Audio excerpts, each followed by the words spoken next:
میرے بچوں، اب میں بوڑھا ہوتا جا رہا ہوں۔ سلطنت تم دونوں میں سے کسی ایک کے نام کرنا چاہتا ہوں۔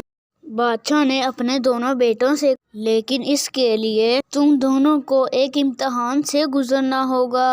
میں تم دونوں کو کچھ پیسے دیتا ہوں، جس نے رقم کا استعمال اچھا کیا میں اس کو بادشاہ بنا دوں گا۔ پیسے دینے کے بعد بادشاہ نے کہا، تم دونوں کو الگ الگ رستوں پر جانا ہے۔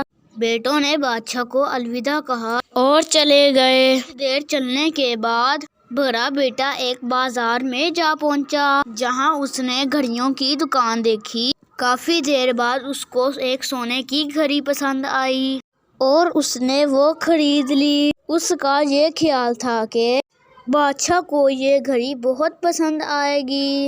دوسری طرف چھوٹا بیٹا ایک گاؤں جا پہنچا، جہاں پانی کی کمی تھی۔